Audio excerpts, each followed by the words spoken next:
Você parece ser um grande presente para quem te conhece, mas presente bom a gente não embrulha. Você se embrulha demais para ser dado.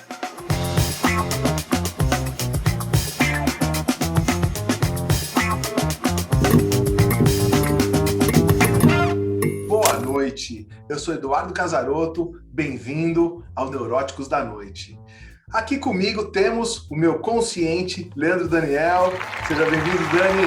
O meu inconsciente, Camila Perogon. Oi. E como nosso convidado especial de hoje, ele é ator, produtor, diretor, roteirista, teve uma das maiores empresas de desenvolvimento de atores. Atualmente ele tem uma empresa de tecnologia, ele vai falar mais um pouco pra gente sobre o que é isso. Hoje ele é assistente da Tata Werneck, assistente de direção. Nossa, temos muito assunto. Seja muito bem-vindo, Vitor Frade. Obrigado. Mas olha, o que não tá aí, que é o que eu mais sou, é pai. Que eu mais sou, a minha profissão mesmo de verdade é ser pai. O resto é só por diversão, entendeu? É o que dá mais trabalho, né, cara? É o que dá, não tenho dúvida. Não tenho dúvida também. Aliás, vamos já começar aqui nessa história de pai e de filho, do Espírito Santo aqui. Né? Me conta um pouquinho da tua construção familiar. Você tem papai, mamãe, nasceu de manjedoura, como é que foi esse negócio? Você tem quantos irmãos? Me conta isso. Vamos lá. Eu tenho uma irmã mais nova, 4 anos e meio mais nova do que eu. Tenho pai, tenho mãe, são hoje em dia divorciados, ambos novamente casaram, a relação entre mim, minha irmã e eles, super boa. Eu nasci no Rio, pai e mãe muito jovens, minha mãe tinha 20 anos, meu pai 24, muito trabalhadores, sempre correram muito atrás, minha mãe se formou como advogada, meu pai engenheiro. Minha mãe vem de uma família de fazendeiros, meu pai vem de uma família de militares. Nossa. E eles se conheceram aqui no Rio de Janeiro. Meu pai veio do Rio Grande do Sul, minha mãe veio de Minas, eles se conheceram no Rio, aqui casaram e me tiveram. Com 1 ano de idade, infelizmente, meu avô, pai da minha mãe, sofreu um atentado, tentaram assassiná-lo, ele ficou paraplégico, e aí, para a gente poder estar perto dele, a gente se mudou para Juiz de Fora. E eu passei a vida ali na casa do meu avô também, da minha avó, cuidando dele, ajudando nesse cuidado. Meu avô, que era muito fazendeiro, era um cara muito rico, né? Enfim, dono de uma empresa muito grande chamada Arroz e Feijão Rubi. Ele foi perdendo todo o patrimônio ao longo do tempo, né? Nesse cuidado com a própria saúde, e nos restou uma fazenda, que é a fazenda que a gente tem até hoje, fica em Bicas, pertinho de Juiz de Fora, que a gente tem lá gado leiteiro, plantação e tal. Que delícia. E é onde é o recanto da nossa família de verdade. Ou seja, eu não venho de nenhum tipo de família com instrução cultural, né? Assim, eu não fui desde novinho, né, incentivado a ser ator ou sei lá, né? Não recebi uma enxurrada de informações artísticas na minha infância. O que era mais próximo para mim era estar ouvindo ali os discos sertanejos da minha avó, ser um cara que realmente minha família é uma família tradicionalista, assim, e tradicional. Então, na época, né, a gente era todo mundo muito junto, então a gente vivia a cultura da própria família, né?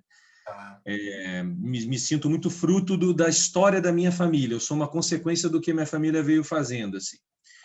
E minha mãe, muito batalhadora, foi crescendo na carreira, lutando. Meus pais se divorciaram um monte de vezes ao longo da vida e voltaram. Eu e minha irmã sofremos um pouco com isso. Quando eu tinha 12 anos, meus avós faleceram. Minha mãe subiu de cargo, foi trabalhar em Belo Horizonte. Meu pai estava com uma empresa no Rio e eu fiquei morando em Juiz de Fora com 12 anos. 12 anos, e minha irmã com 8. Aí nos mudamos para Belo Horizonte, para ficar mais perto da minha mãe, naturalmente, meses depois. E aí minha mãe foi, de novo, conseguiu melhorar ainda e foi trabalhar em São Paulo. Então, a minha mãe estava em São Paulo, meu pai no Rio, e a gente recém-chegado em Belo Horizonte, só contando com a Rosângela, que é uma pessoa que sempre trabalhou aqui na nossa casa, que é como se fosse a minha segunda mãe. Mas na minha família nunca faltou amor, a gente sempre foi muito unido, muito junto. Minha mãe não... Olha, se eu me machucasse, tivesse que ir para o hospital, era capaz minha mãe, mesmo estando em São Paulo, chegar antes de mim, como aconteceu. E a gente, todos os finais de semana, meu pai vinha do Rio, minha mãe de São Paulo, a gente se encontrava em BH, pegava o carro e ia para a fazenda. Então, a fazenda ela é uma coisa muito importante na minha história. É um simbólico de união da família, né? Isso. Nessa época, na verdade, eu descobri que eu queria ser atleta, jogador de basquete. Fui, né, jogador de basquete durante 10 anos. É E mesmo? mudei para o Rio porque eu vim transferido para o Flamengo. Então, vim Que jogar no legal. Flamengo. Joguei uma temporada, saí, fui para o Fluminense. Lá fiz meus melhores amigos, isso com 15 anos, 16 anos. Fui até os 18. Depois fui para outro time, o time faliu. Então, depois acabei abandonando. Mas foi quando eu vim para o Rio que uma amiga minha me levou ao teatro pela primeira vez. Porque eu nunca tinha ido ao teatro antes. Hã? Com quantos anos? Com 15. Ah, com 15. Só com 15. 15 para 16. E eu fui assistir Qualquer Gato Vira-Lata Tem uma Vida Sexual Mais Sadia que a Nossa. Com a Rita Guedes e coincidentemente, hoje, neste momento, exatamente agora, a minha produtora está entrevistando a Rita Guedes para um documentário, para o evento que o Caldas falou. Olha a coincidência, ela está justamente aqui embaixo do meu prédio sendo gravada pelo meu assistente de direção e pela minha produtora. Mas, enfim, tão coincidente quanto isso foi que o meu último trabalho até hoje, como ator, no teatro, foi fazendo Qualquer Gato, porque anos depois me chamaram para dirigir, em cima da direção da Bibi Ferreira, uma remontagem do Gato Vira-Lata. Então, aquela mesma primeira peça que eu tinha ido assistir, tinham me chamado para redirigir. Acabei fazendo como ator também, com a Monique Alfradique na época. Fui indicado a prêmio por fita e tudo e tal, mas, enfim, a carreira de diretor aqui, hoje em dia, fala mais alto, então tive que fazer uma escolha, terminei esse projeto e voltei para o meu caminho de diretor. Mas foi um ciclo, que ciclo interessante do teatro. Interessante, né? Isso, essa volta desses pontos de fixação, assim, né? Que muito legal. Para você deve ter sido muito importante ter atuado lá, né? Foi, claro que foi um espetáculo importante. Eu me formei na Cal em 2005 como ator, porque depois de ter assistido a essa peça aos 15, eu realmente vi que eu tinha que fazer isso da vida. Entendi. E aí fui de forma híbrida ali, largando o basquete enquanto começava a estudar para, né, ser ator. Acabei fazendo outros cursos e me mandaram fazer a Cal, e aí eu entrei na Cal com 18 e me formei ali com 21. Nisso, eu, durante a Cal, já comecei a dar aula, comecei a produzir curso. Quando terminou a Cal, eu dirigi um primeiro espetáculo, já me chamaram para ser assistente de direção na Globo, não rolou, resolvi abrir minha produtora. E assim as coisas foram indo. Aí a produtora foi crescendo, fui dirigindo coisas, escrevendo, enfim, livro. Eu tenho 3 livros infantis publicados, escrevendo peça, dirigindo coisas, fazendo como ator. E aí lancei o Opa, que foi, né, uma plataforma digital que conecta, né, quem está procurando, né, produtores de elenco, a quem quer ser encontrado, que são os artistas. Né? É uma plataforma digital, os artistas pagam uma mensalidade, tem um perfil ali profissional que podem compartilhar. Como é que chama para a gente anunciar aqui no programa? Chama-se Opa. Opa. Legal. Opa, conheço. Opa, legal. Existe há 4 anos. A gente hoje já está com quase 4.000 assinantes, assim, que confiaram na plataforma, que entenderam. A gente fez muita coisa em prol disso. A produtora continua existindo, o Opa, né, foi surgindo, nascendo e evoluindo. A minha carreira como diretor também foi começando a ter mais corpo, porque em 2012 entrei para fazer minha primeira novela na Record, depois fui para a Globo, voltei para o teatro lá com a Bibi, depois voltei para a televisão na Globo, veio a Multishow com o programa da Tatá, que eu fiz desde a primeira temporada. Eu sou completamente apaixonado pela Tatá, pelo trabalho que a gente faz, pelo corpo criativo, pelos diretores, pela Lilian, pelo Caíto, por todo o corpo de roteiristas. São todos muito bons e é um trabalho onde a direção participa muito da criação. Então, eu estava agora numa reunião de criação de um roteiro da próxima entrevistada da 6ª temporada. Então, é um projeto que eu sou, enfim, muito feliz de fazer parte, de ter feito parte desde o início. E as novelas que eu fui fazendo ali na Globo também e tal. Enfim, eu não sei, eu acho que eu me multipliquei tanto que na hora de me apresentar eu sinto até dificuldade de botar a importância num lugar ou no outro. Eu, como seu consciente aqui, já fico muito satisfeito pela clareza da montagem dessa sua linha do tempo, dessa maneira proativa de apresentação, incluindo a sua família já no seu lado profissional. É isso aí que a gente quer. É isso aí. Ganchos, grandes ganchos. Isso é a cara do consciente. Isso é a cara do consciente. Que esse traço de crescimento, de sucesso, você traz da sua mãe, né? Essa coisa de crescimento na carreira, Porque o crescimento na carreira, ela marcou a tua vida como abandonos da sua mãe e, ao mesmo tempo, como um vínculo com ela ao mesmo tempo. Foi duplo, né? Essa coisa com a sua mãe. Então, obviamente, a marca do crescimento do sucesso é uma marca materna, é uma busca materna. Então, tem essa coisa, por isso que esse vínculo do sucesso e ser pai, que eu acho que é o que mais te representa, esse crescimento, esse empreendedorismo, né? Essa coisa boa que você tem de crescer, de construir, de fazer. E como você se apresentou, né? Tipo, ser pai, tudo isso realmente mostra a construção. Você é um efeito, você é um resultado, né? Da tua história mesmo, da história da tua família. Você já tinha vinculado essa coisa da sua mãe, do crescimento, sucesso e do ser pai com tudo isso? Não, acho que sim, com certeza sim, de uma maneira menos conexa, talvez pensando por diferentes plataformas, assim. Acho que uma coisa que eu sempre penso a minha mãe, ela trabalhou e trabalha muito, assim, ela é uma mãe que ajuda até hoje pra caramba. Se eu falar, mãe, deu ruim, estou precisando de uma grana, me ajuda. Você é isso. Então, pois é, e ela sempre... Mas, ao mesmo tempo, eu sempre gostei muito de trabalhar, desde os meus 12 eu trabalho. Eu fui office boy, eu fui promoter de festa, eu comprava e vendia gado, eu trabalhei em loja, cara, eu fiz figuração, tudo que eu podia fazer, eu fazia para ganhar dinheiro, sabe? Sei lá, produzia curso, dava aula quando nem sabia o que eu estava fazendo ainda direito, até com, né, muita irresponsabilidade, eu acho que de alguma maneira, mas também fazendo muito bem para os outros, correndo atrás, sabendo que eu estava entregando o meu melhor, mas assim, o que eu sempre tive foi um medo de alguma maneira, minha mãe não reconhecer, eventualmente, o quanto que eu dava valor ao trabalho que ela estava fazendo em favor da gente. Então, eu sempre me esforcei desde muito cedo para falar, cara, eu não sou filhinho de mamãe. Eu tenho uma mãe foda pra caralho e o tão foda que ela vai fazer com que eu também mostre o quanto que eu preciso ser.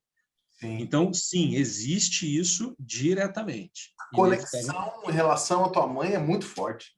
É muito, é muito. Nós somos melhores amigos. Ela é apaixonante, super jovem. A minha mãe, ela é uma grande executiva. Ela é responsável por grandes projetos como o Leve Leite de São Paulo. Ela hoje em dia é diretora da Milano, uma empresa de alimentação, faz um trabalho incrível de merenda escolar e tal e tal. E ela pega assim 10 aviões por semana, cada dia acorda num lugar diferente, é uma loucura, mas não existe, como nunca houve, nenhum final de semana em que ela não voltasse para casa. Todos os finais de semana da minha vida, de toda a minha vida, desde quando ela morava, nunca houve um final de semana que eu não a tenha visto. E ela, hoje em dia, ela pega isso, ela chega no Rio de Janeiro para ver as netas, pega o carro e vai direto para a fazenda. E aí passa o final de semana na fazenda, botando brinco em gado, cuidando da colheita, fazendo silo, fazendo tudo, plantando eucalipto, volta para cá, diva, já volta direto no trabalho, pega um avião, já vai para São Paulo. E eu admiro tanto, entendeu? Que não se trata só de querer ser... Pô, se trata de querer ser igual, porque, caralho, é uma figura que... Fudido mesmo, entendeu? É isso mesmo. Maravilhosa. Eu, como analista, a gente não passa a mão, né? A gente não quer agradar o convidado, pelo contrário, a gente tem que falar o que é certo e o que é errado. Quer dizer, mas sua mãe é foda pra caralho mesmo. Eu quero ser igual a ela.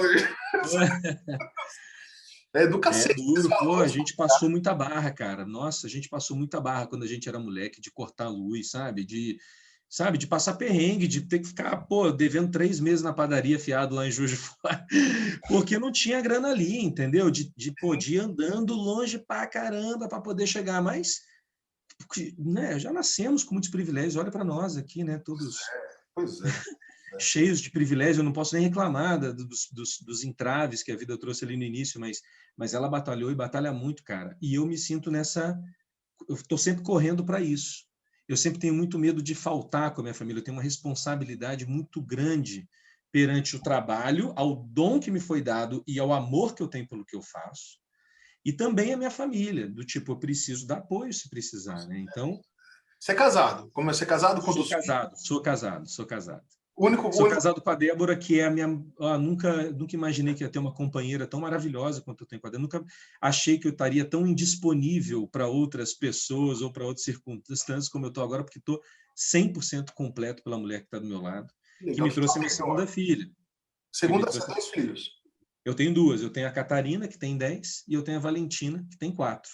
2 meninas. Que legal. 2 meninas. Sou cercado de mulheres. Pois é, cara. Pois é. Mais um Da privilégio. mãe, da esposa e das filhas, né? Você fica como o único homem dessa brincadeira, né? Como eu só obedeço. Eu vou fazer o quê? Como é que é teu pai nessa relação toda? Onde entra teu pai nisso?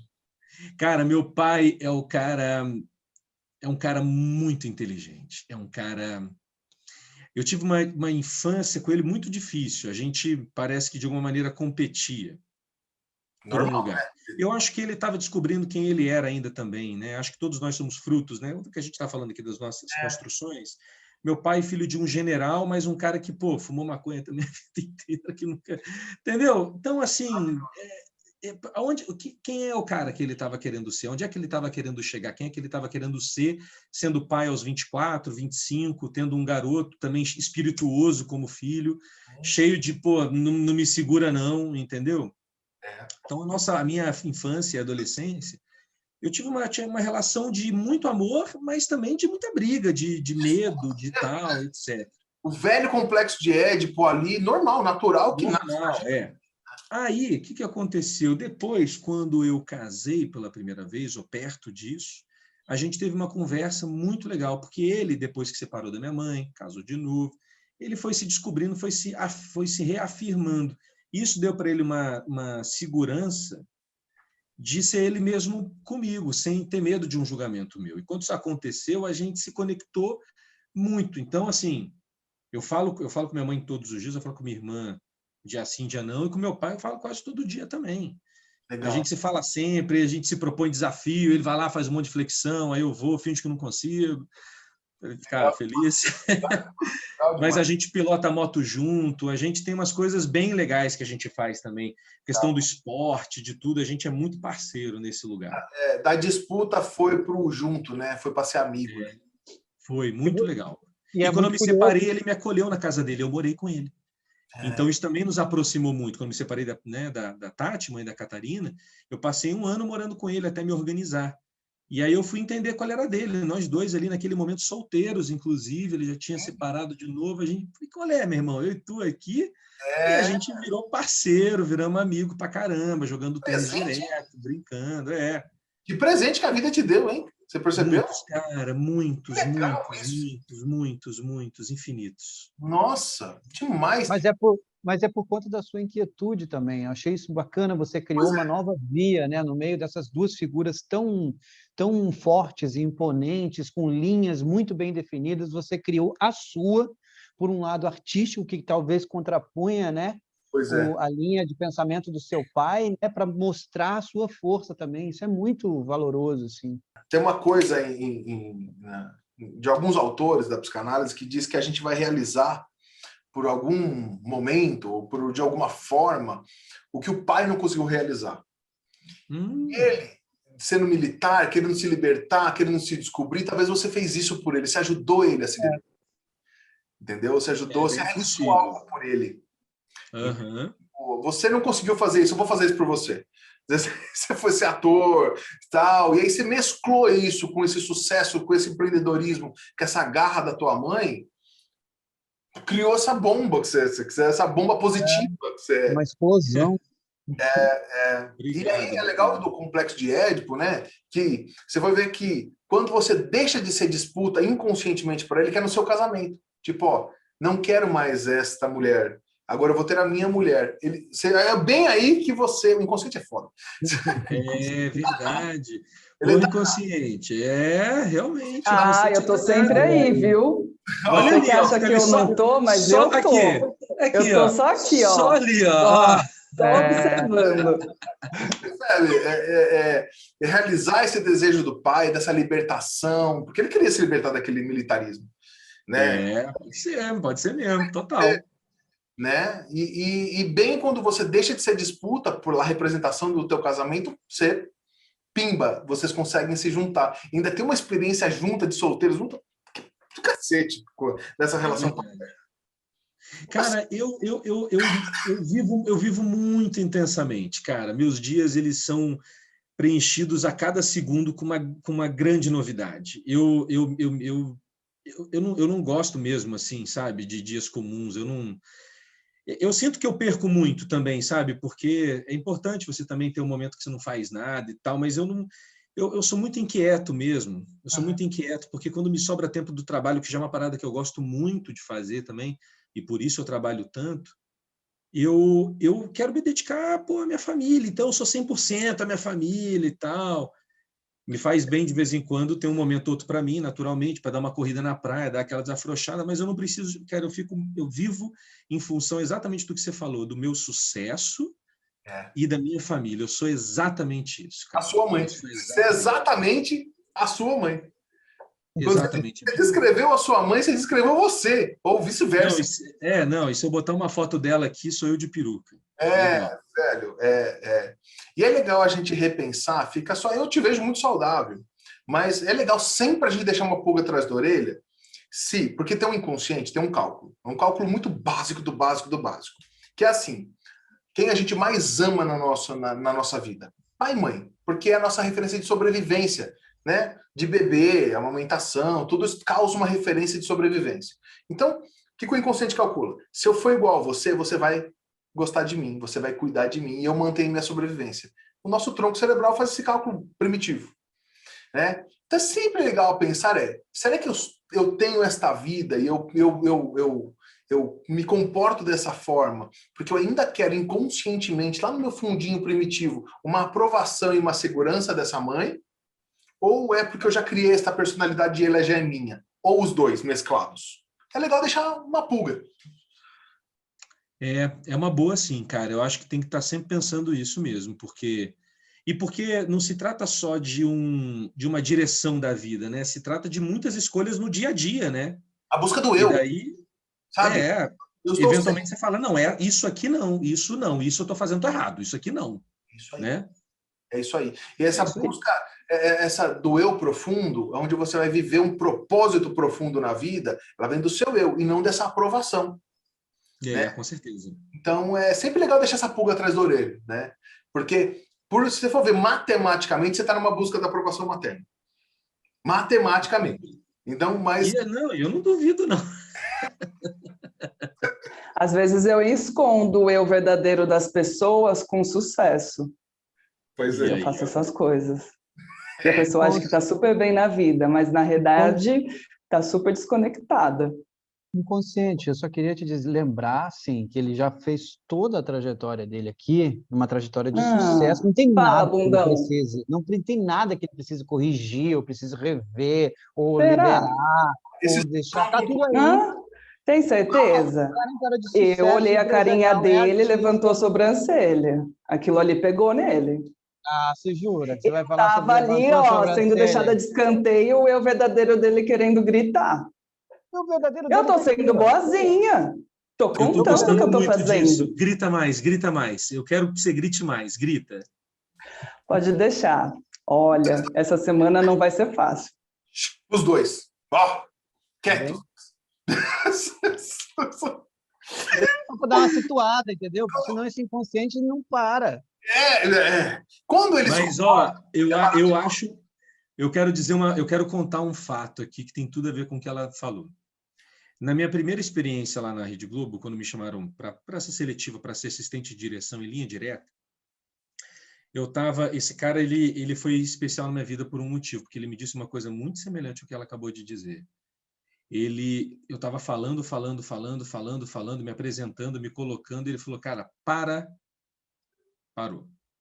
Deixa eu te falar uma coisa, Vitor, você parece ser um cara muito legal, você parece ser um grande presente para quem te conhece, mas presente bom a gente não embrulha, você se embrulha demais para ser dado. Para que você precisa de tanto embrulho?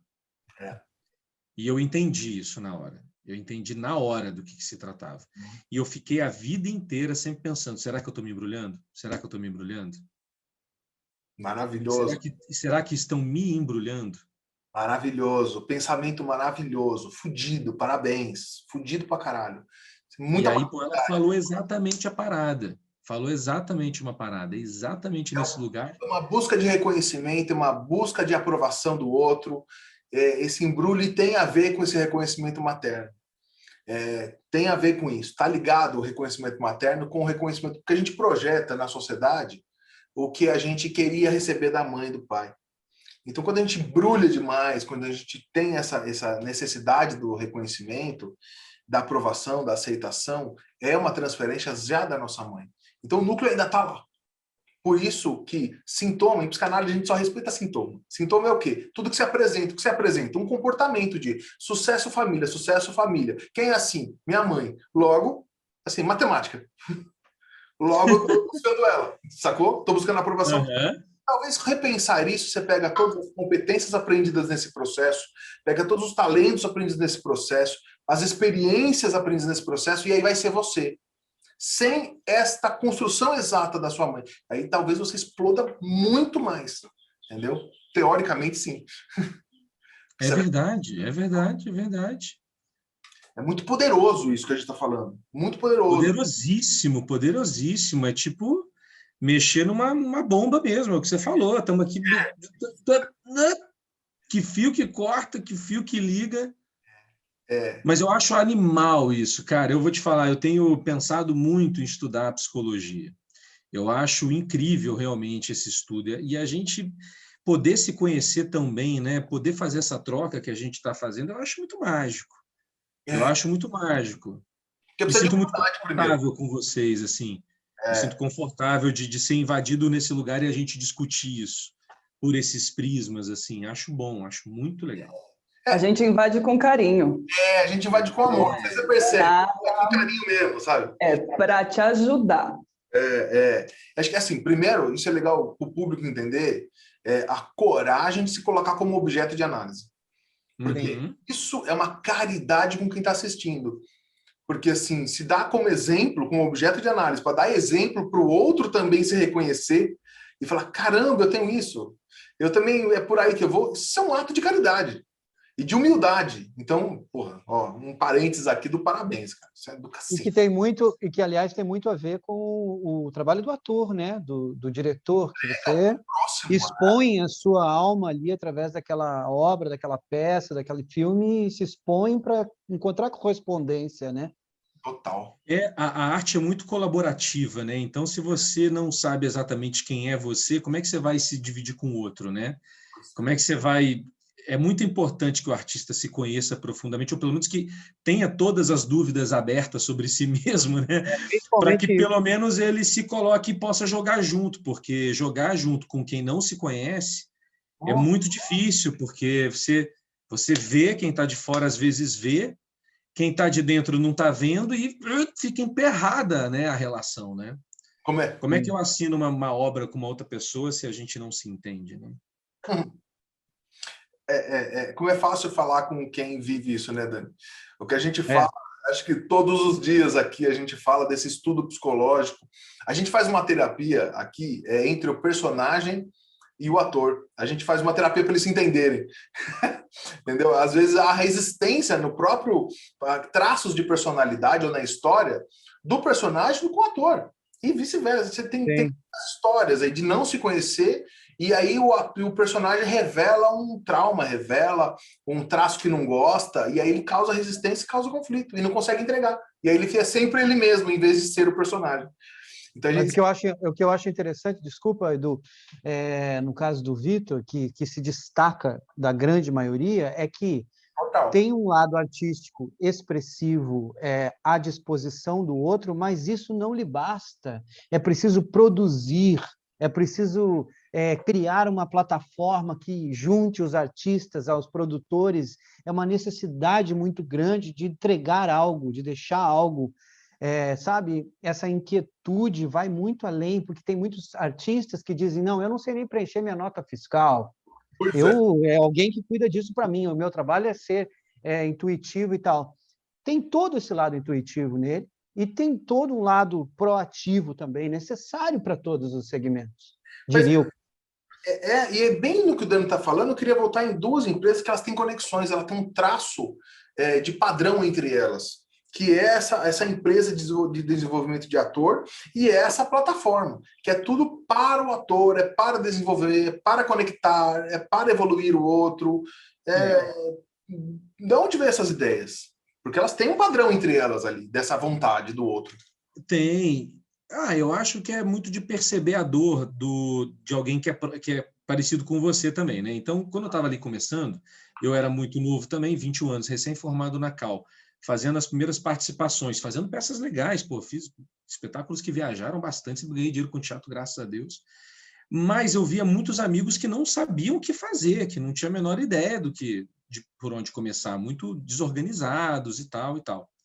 E aí eu tenho esse lado do meu pai, de falar, meu filho, uma coisa que meu pai sempre falou para mim, que isso sim, sempre mexeu muito comigo, foi: se você tem alguma coisa na sua vida que você quer e você, de repente, não consegue, e tinha alguma coisa que você podia ter feito que você não fez, parte da responsabilidade disso não ter dado certo é tua.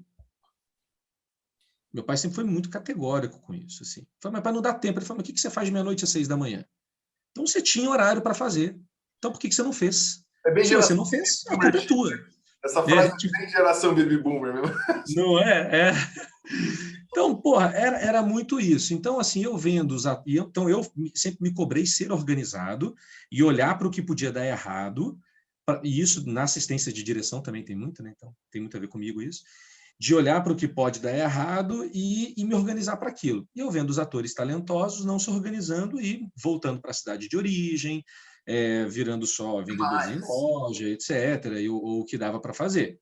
E aí eu falei, cara, preciso ganhar dinheiro também. Não deu certo a parada no linha direta, acabou não rolando. Não rolou. Pô, agora eu já estou mordido por isso, agora eu quero fazer. Então eu vou abrir uma produtora, mas vou fazer o quê para ganhar dinheiro? O que eu posso fazer para começar? Vou começar a dirigir videobook, porque videobook não tem tanto caô, mas eu vou fazer um videobook que seja diferente. Em vez de fazer num fundo neutro, eu vou fazer todos com uma qualidade de cinema, todos como se fossem locações externas, em locações fechadas, que eu vou pegar uma parceria de de um restaurante, do não sei o quê. Vou escrever um texto inédito para cada ator que vier aqui. Eu tenho 1.500 monólogos, entre masculinos e femininos e tal, que eu fui escrevendo ao longo dos anos. Que legal. E vou preparar esses atores antes do gravando. Então, eu fiz de um jeito que deu muito certo, porque em 3 meses, os primeiros videobooks começaram a chegar na TV Globo, e aí o Lauro Macedo e a Priscila Lobo, que são do departamento de pesquisa, entraram em contato e falaram, velho, só te conhecia como ator, a partir de agora, aqui, a gente só indica você. Aí a empresa explodiu, saí viajando, gravando videobook em tudo que foi lugar, aqui pra caramba, e ao mesmo tempo fiquei um pouco refém disso, porque eu era muito bom numa coisa, mas aquilo ali também chega uma hora que daquilo não passa. Boa. Então eu falava, como é que eu me... Então foi por isso que eu fui buscar fazer novela e tentar essa coisa paralela, e daí abandonar uma coisa enquanto fico na outra. Fui tentando traçar esses caminhos, mas perceber que o ator tinha um problema foi o que me motivou a resolver, porque eu sabia que eu tinha dificuldade em ter um videobook, então eu falei, vou começar a dirigir videobook. Eu tenho dificuldade em saber como é que eu me apresento para os produtores, e estou vendo os produtores me ligando, me pedindo gente que eu estou dirigindo o videobook. Então, por que essas duas pessoas não estão se falando? Vou unir essas pessoas. Já que eu estou unindo essas pessoas, o que mais eu posso proporcionar? De relações, entendeu? Então, vou falar também com os empresários, trouxe os empresários para dentro do jogo. E as coisas foram evoluindo. Mas a gente quer chegar muito mais longe, a gente quer fazer coisas que as pessoas não fazem nem ideia do que a gente está tramando. Nem ideia. Duas perguntas para você dentro disso.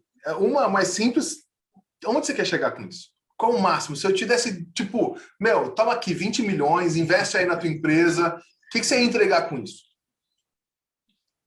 Peraí, vamos lá. É que eu me confundi na resposta. Eu ia começar te dizendo pessoalmente onde é que eu quero chegar, onde é que eu quero chegar com a empresa. Com a empresa primeiro. Cara, eu quero que nós sejamos um cadastro nacional de artistas, uma referência, um acolhimento para todos os artistas, onde eles saibam que ali vão encontrar um conteúdo que vai realmente auxiliar eles na caminhada, que vai realmente mostrar para eles as furadas, que a gente vai realmente construir uma comunidade artística, sabe? Que vai colaborar uma com a outra. Eu acredito que o artista vai poder viver do próprio talento, porque a gente vai democratizar as oportunidades. Boa. Porque, cara, o mercado está crescendo para esse lado, né? A cultura do consumo mudou completamente e nós somos a matéria-prima mais importante que tem hoje disponível. eu quero que a gente profissionalize, eu não quero mais falar assim, pô, mas nos Estados Unidos é muito mais maneiro, né? Porque nego lá sabe fazer tudo, porque aprende desde o colégio. Eu quero que a gente fomente as coisas aqui para que a gente aqui saiba fazer isso. Eu quero poder saber que em Juiz de Fora está rolando peça, cinema, publicidade, que tem mais gente querendo ser ator.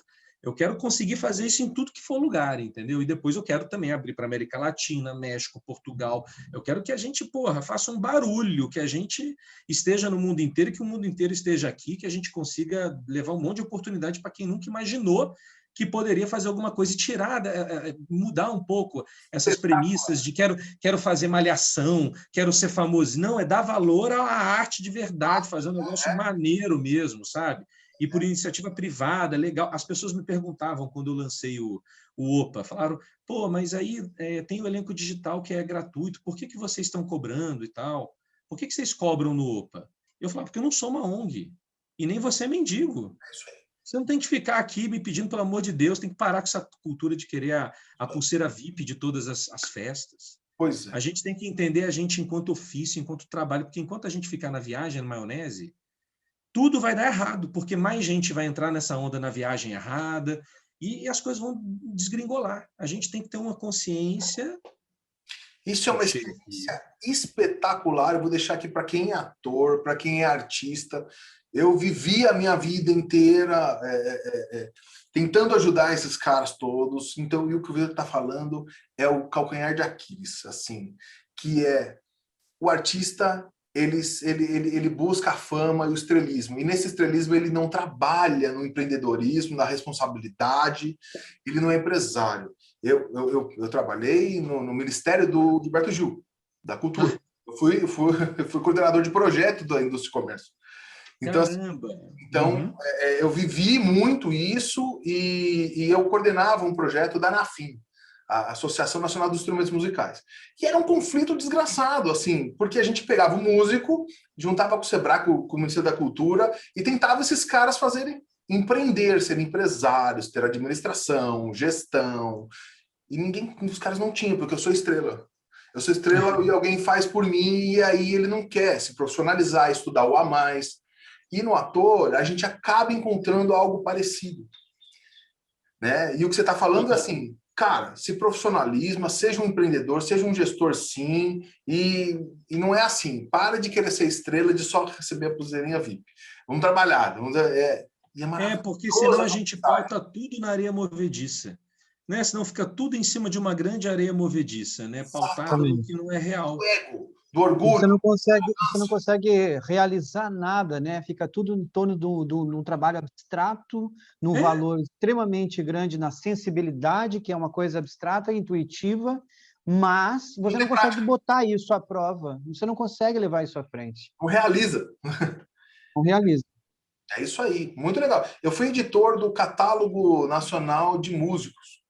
Eu conheço. O catálogo é maravilhoso. Isso não tem com os atores, por exemplo. Então, que eu fazia exatamente todo esse projeto que a gente falando, a gente pegava todas as casas de música, bandas e tudo mais, e tinha um catálogo de músicos que o cara escolhia literalmente os músicos e tal. E virou online e tal. Assim, porra! É isso que o ator... Por isso que eu amei. Quando eu estava escutando, eu falei assim, qual é a coisa desse projeto? Esse projeto dá certo. Esse projeto, ele dá... A gente está buscando financiamento agora para o OPA, para a gente abrir para as outras categorias também, né? A gente quer abarcar agora também os músicos, os bailarinos, artistas circenses, figurantes. No futuro, até quem quiser botar pet ali disponível para alugar, para botar à disposição para fazer filme. Cara, iluminação, tudo, sabe? Ainda tem os bastidores ainda. Mas agora a gente tem que ir para o quadro com o nosso inconsciente, né? Desejos profundos. Vamos lá, consciente, é todo seu. Vitor, me conta qual que é o seu objeto de desejo que você ainda não comprou ou não conquistou?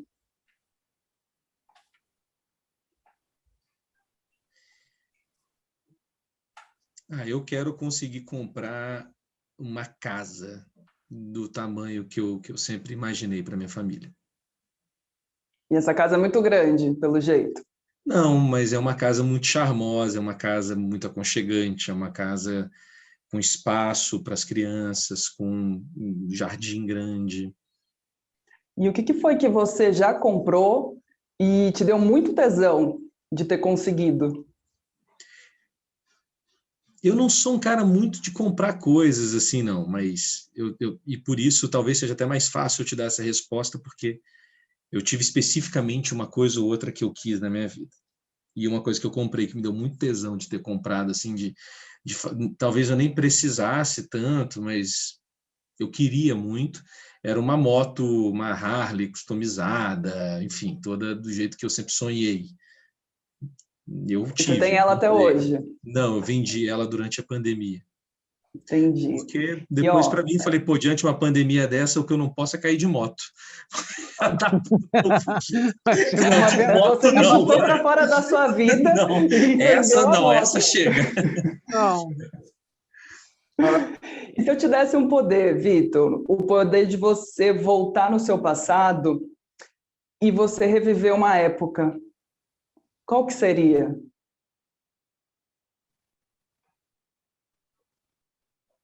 Qual seria a época que eu voltaria? Nossa.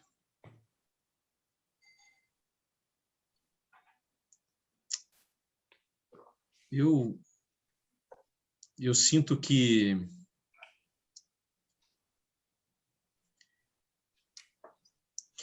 eu nunca fui tão feliz quanto eu sou feliz agora. E eu juro pela saúde das minhas filhas que eu não consigo imaginar um outro lugar onde eu gostaria de estar. Eu poderia dizer, pô, nos meus 17 anos, quando eu estava com meus amigos, ou sei lá, ou na época que a gente estava mais na fazenda, com a família toda ali reunida, ou quando tinha algum outro tipo de responsabilidade, mas não teve nenhum outro momento da minha vida assim que eu fosse tão feliz. Não é porque está tudo bem, é porque mesmo que não está tão bem, não importa para mim agora. Uhum. Então vamos um pouquinho lá para o passado. Eu vou te levar para quando você era criança. O que você falaria para o Vitor, criança? Falar, cara, não liga pro bullying. Não vai nessa. Não vai nessa, porque isso não vai mudar nada na tua vida. Você nunca mais vai nem ver essas pessoas. Elas nunca mais vão nem lembrar da sua existência. E independente do que aconteça no futuro, isso foi nada. Boa, boa, boa, boa. Boa, muito bom. Que eu ficava na coisa do ser gordinho, do ser narigudo. E, cara, isso me trazia isso me fudeu, assim, porque isso fez eu querer eu ter uma baixa autoestima durante muitos anos da minha vida, que ficou tendo que ser compensada por uma busca incansável, por pegar a mulher pra caramba, por fazer umas coisas que não tinham nada a ver comigo, zero a ver comigo. Era só uma resolução daquela explosão da adolescência, daquele... Era... E que era só o meu lado babaca, que ainda dava atenção aos babacas daquela época. Era só isso. É isso. Eu diria isso. Talvez isso também constrói você de uma maneira assim, voltado para o trabalho, para o sucesso, como um destaque no que você faz, também como resposta a isso, né? Pode. Ou não? Pode ter alguma coisa condensada isso com a coisa da mãe. Pode ter alguma coisa. Acho que tem. Pô, o que não está conectado, né? O que não? É isso aí. Mas também... pode ter conexão, sim. Mas você acha que você venceu isso? Acho que você venceu essa parte. Essa busca da pegar gostosa, a mulherona, a coisa da representação do bullying, do contra o bullying. Eu acho que essa você passou. Eu acho que você casou, teve filho, você mudou o padrão e falou, foda-se, cara. Isso aí, bem isso. Acho que Mas eu acho que eu diria isso, assim. Eu acho que eu diria, cara, se esforça mais aí um pouquinho no basquete. Uhum.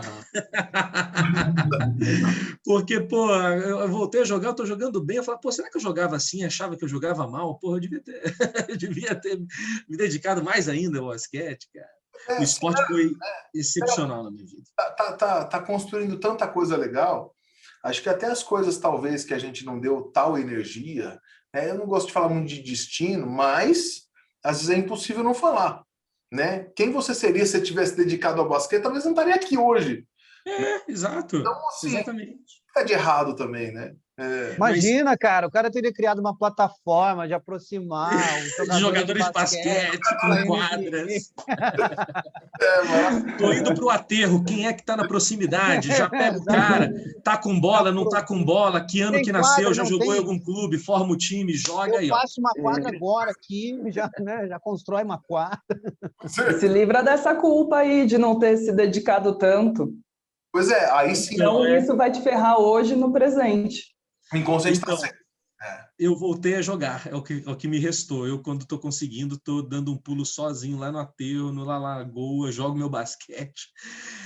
Ai, aí me preencho e aí fico feliz a beça, falo, ai, que maneiro. Tá vendo? Isso não saiu da minha vida, eu gosto. Legal. Mas eu tenho medo de levar isso para as minhas filhas.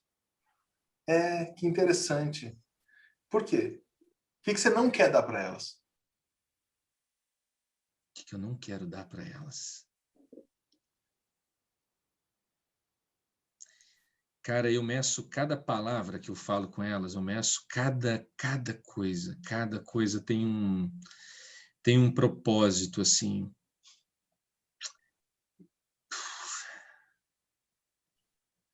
Só que ser pai também é difícil, porque se você não se dá a oportunidade de mudar de opinião, você se engessa. Mas se você também não tem uma linha de construção, às vezes você não sabe responder uma pergunta tão facilmente como essa que você me fez. Eu não posso dizer que eu não quero que elas não se machuquem, não posso dizer que eu não quero que elas, sabe, não se decepcionem, que elas, sabe, não tenham que aprender errando em algum momento. Mas eu quero que elas tenham a certeza de que eu vou estar sempre ali para elas. Eu quero que elas tenham a certeza de que mesmo que eu não esteja, elas não precisam de mim. Acho que isso eu quero mais ainda. Eu quero que elas tenham, que elas sejam muito foda e que elas saibam que elas são foda pra caralho. E que eu esteja nelas da maneira que elas escolherem que eu esteja. Boa. Ou seja, você não quer dar dependência para elas. Não quero. Quero que elas saibam que eu estou aqui, mas não quero que elas achem que isso significa alguma coisa mais especial do que elas serem quem elas são mesmo. Olha, quero que elas possam descobrir. Isso é um recado para todo papai e para mamãe. Não confundam apoio com controle. O que o Vitor está dizendo aqui é excepcional, porque isso é apoio, isso não é controle. Isso não é fazer do filho dependente. A condição de amor é eu te amo desde que você esteja no meu controle. Isso não é amor, isso é controle. E o Vitor está falando de amor, de apoio. Do caralho, velho. Do caralho. Do cacete. E é real mesmo. Às vezes parece que vai nos lugares meio, sei lá, clichês, mas é porque eu tô pensando o tempo inteiro, sacou? Eu penso o tempo inteiro, eu não paro de pensar um segundo da minha vida. Eu estou sempre pensando, então estou sempre me avaliando, sempre tentando entender as importâncias, sempre me dando também a oportunidade de mudar de ideia. Elas estão me ensinando também, porque Catarina agora está com 10 anos, já é uma mulher, já. Agora eu fico tentando medir aonde que eu também não estou invadindo e falo, beleza, agora é contigo também. Então, e aí, até onde vai, né? É muito legal descobrir essas coisas. Super, super. Mas quando você me perguntou onde eu queria chegar, e eu achei que estava falando da minha vida pessoal e não da empresa, o que eu ia responder na minha vida pessoal é que uma coisa que eu tenho certeza que eu gostaria muito de fazer, que é um desejo mesmo, que está no meu subconsciente e ela sabe disso,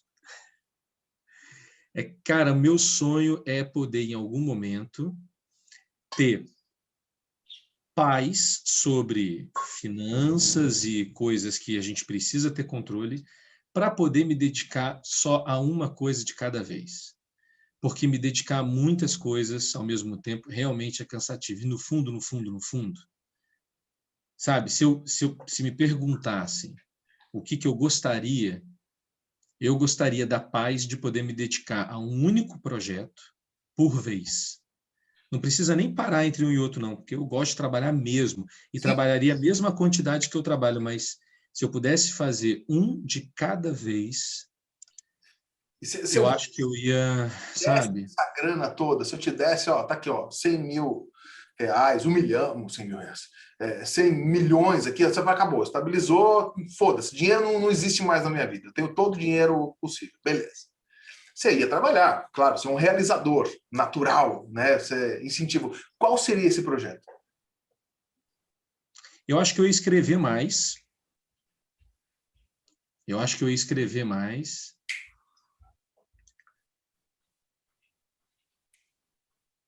Não sei, eu acho que eu me dedicaria a documentários sobre a sociedade, sobre as relações, coisas mais existencialistas e tal. Eu gosto muito desse campo, eu gosto muito disso. Eu gosto muito de pensar em projetos assim. E, com certeza, alguma coisa de assistencialismo social, alguma coisa voltado para ensinar cinema em comunidade. A gente quer fazer um documentário, porque eu tenho um projeto na cadeia. A gente trata 230 mil presos com a evolução das virtudes. A gente ensina virtudes nas cadeias para recuperar o criminoso para a sociedade. A gente faz isso em 176 cadeias. Está indo agora para mais estados. E aí a gente quer fazer um documentário disso. Aí, ó. Tá convidado, velho. Tá convidado. A hora que quiser, tá em casa. Aí, ó. Eu acho. Ai, cara, tem tanta história nesse mundo, né? Eu adoro viajar de carro e eu vou passando por tanta cidade e eu vou entrando. E é muito louco, quando eu vou para minha fazenda, eu vou de 15 em 15 dias até hoje. Ou para Ibitipoca também, que é um outro refúgio da gente. Vocês conhecem Ibitipoca? Onde é? No Rio? Não, em Minas, fica 4 horas daqui. É tipo Chapada, tipo a Chapada dos Veadeiros, só que mais pertinho, mais roots igual, assim. Legal. Então a gente vai para lá muito. E nessas idas para a fazenda ou para Ibitipoca, a gente passa por muita cidade pequena, né? Por muito distrito, que nem pertence à cidade, mas está distante ali e tal. Então, quando eu vou para a fazenda, eu entro numa cidade chamada Levi Gasparian, que ela faz a divisa, ela é margeada ali pelo Rio Paraibuna, e ela tem uma ponte de ferro, que só passa um carro por vez. Eu vou sempre por esse caminho, eu acho muito poético, e gosto sempre de estar lá. E a partir dali até a fazenda são 40 quilômetros de estrada de chão, de mata fechadinha, assim, em grande parte. Então, lobo-guará, coruja, cruza tudo pela gente, é uma delícia. E passando por essas cidades, às vezes você sai de uma escuridão do nada e entra numa cidade, num negocinho que é uma rua, que tem 10 casas de um lado, 12 do outro, um barzinho ali aberto. E existe felicidade ali nos lugares, né? Existe amor, existe felicidade, existe sonho, existe tudo. Tudo. E aí eu falo, cara, então, qual é o mistério? Se tem amor e tem felicidade, se isso é possível de existir em qualquer lugar, digamos, né, dentro desse espectro, né, porque existem espectros, né, muito de situações muito mais precárias do que essa, é óbvio, né? No Brasil e em outros países, né? A desigualdade ela chega a lugares muito absurdos, né? Mas se mesmo nesses cantinhos por onde eu passo existe a poesia da vida, né? Então eu posso ser feliz em qualquer lugar. Fantástica analogia. Essa conclusão que você chega é espetacular. Eu queria fazer uma pergunta para o inconsciente, porque eu estou achando tão pianinho, ela está ali, não mexeu nas questões. É que a gente se entendeu bem. Gente, depois dessa de que se ele está ou não vivendo o eu verdadeiro dele, eu acho que já é a maior questão da vida. Eu estou até aqui, ó. Vou ficar aqui no meu vinho, que já foi uma bomba. Falando nisso, vamos para o quadro O Seu Futuro, com a nossa consciência. Bom, eu estou ouvindo aqui, eu estou ouvindo e tendo também insights a todo momento, e aí fiquei pensando, se, Vitor, dá para a gente fazer uma projeção de você, depois dos seus 70 anos, você não encontrou essa que você chamou de paz, de poder fazer um trabalho de cada vez, você continua dentro de... Nossa. Só que a diferença é que você deu até uma dor, você dorme e você acorda outra pessoa. Você acorda morando numa dessas casinhas, nessas cidades que você acabou de descrever para a gente. Quem será esse Vitor? Como é que ele será?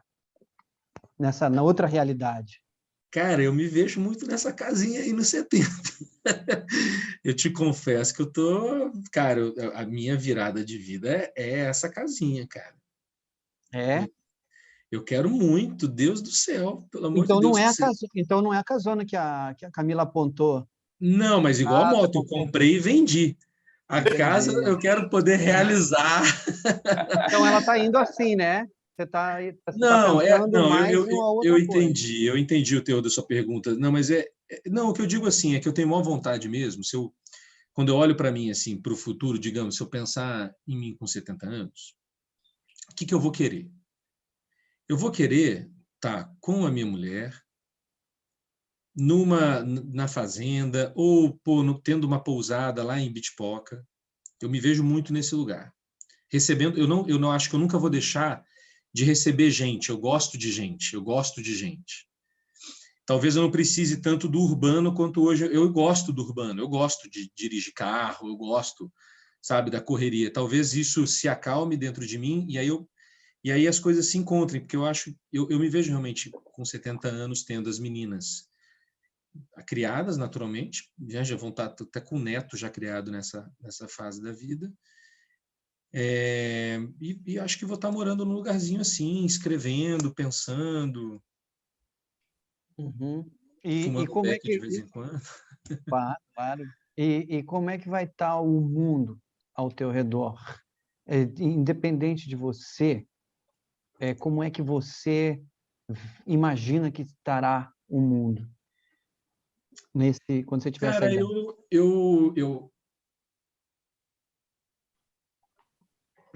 é, eu não tenho a menor ideia de como é que vai estar o mundo. Eu acho que tem coisa que está melhorando, eu acho que tem coisa que está piorando, eu acho que a gente não tem controle, quanto mais a gente tenta entender, mais a gente vai bipolarizando, aí vai, sei lá, vai acelerando os processos das coisas. E apesar disso não ser muito ativista, assim, no ativista no sentido assim, de querer levantar uma bandeira, cara, eu quero poder ser camaleônico a ponto de ir no flow das mudanças e fazendo o que der para eu fazer ao meu redor, entendeu? Não dá se eu tenho o desejo de que o mundo seja, obviamente, um lugar muito mais igual, que as riquezas, de alguma maneira, se transformem em alguma coisa que não seja, que não faça eu ser diferente de você e de que, pô, pelo menos não exista a miséria. Claro que meus desejos maiores de vida seriam nesse sentido, né? Uhum. Mas eu não sei, cara, eu não tenho a menor ideia, assim. Eu espero que a gente saiba se adaptar ao que vai acontecer. Esse consciente quer planejar tudo. Cara chato. Só dá uma Deixa a vida olhadinha. fluir, seu bundão. Só dá uma olhadinha ali no futuro, Saco. garoto. Tem O que que custa? saber como vai ser o futuro, Dá uma planejadinho, planejadinha. certinho. Projetinho Só porque debaixo tá do com essa braço. jaqueta aí, tá se achando. Então, chegamos aqui ao nosso final. Para o nosso final, a gente tem um pinga-fogo, um bate-bola aqui, uma associação de palavras, para a gente finalizar. Então, eu vou te falar uma palavra e você vai falar simplesmente o que tiver na mente. A primeira de bate-pronto, beleza? Vamos lá? Vamos. Sucesso. Ai, paz. Amizade. Amigos do colégio. Machismo. Não quero ser nunca mais. Dinheiro. O necessário para ter a qualidade de vida que eu tenho hoje. Pai. Um cara que eu respeito muito. Reconhecimento. Aí você fez aqui uma jogadinha que não tem como não falar mãe.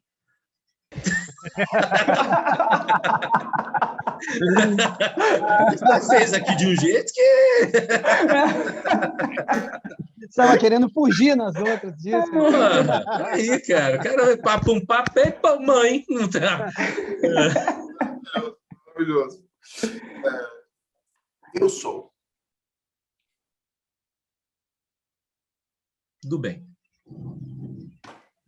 Vitão, obrigado mesmo por tua presença aqui. Chegamos ao final. Obrigado, inconsciente. Obrigado, consciente. Vitor, de verdade, grande prazer. Eu que agradeço. Achei animal essa troca. Achei muito legal. Eu ficaria aqui conversando com vocês mais um montão de dias. Obrigado, então. Obrigado, meus amores, inconsciente e consciente. Toda quarta-feira, às 22h30, estamos aqui em Neuróticos da Noite. Não esquece de compartilhar, não esquece de tocar o sininho. Obrigado a todo mundo que assistiu a gente até agora. Um beijo! Ou também, se você não quiser assistir a gente quarta-feira, 10h30 da noite, não vai, se liberta, faz o que você quiser. Ai, meu Deus, você não pode falar isso. Gente, se organiza. Toda quarta-feira, 22h30, marca no seu caderno, se inscreve no canal, aciona o sininho aí e vem toda quarta-feira assistir a gente, 22h30.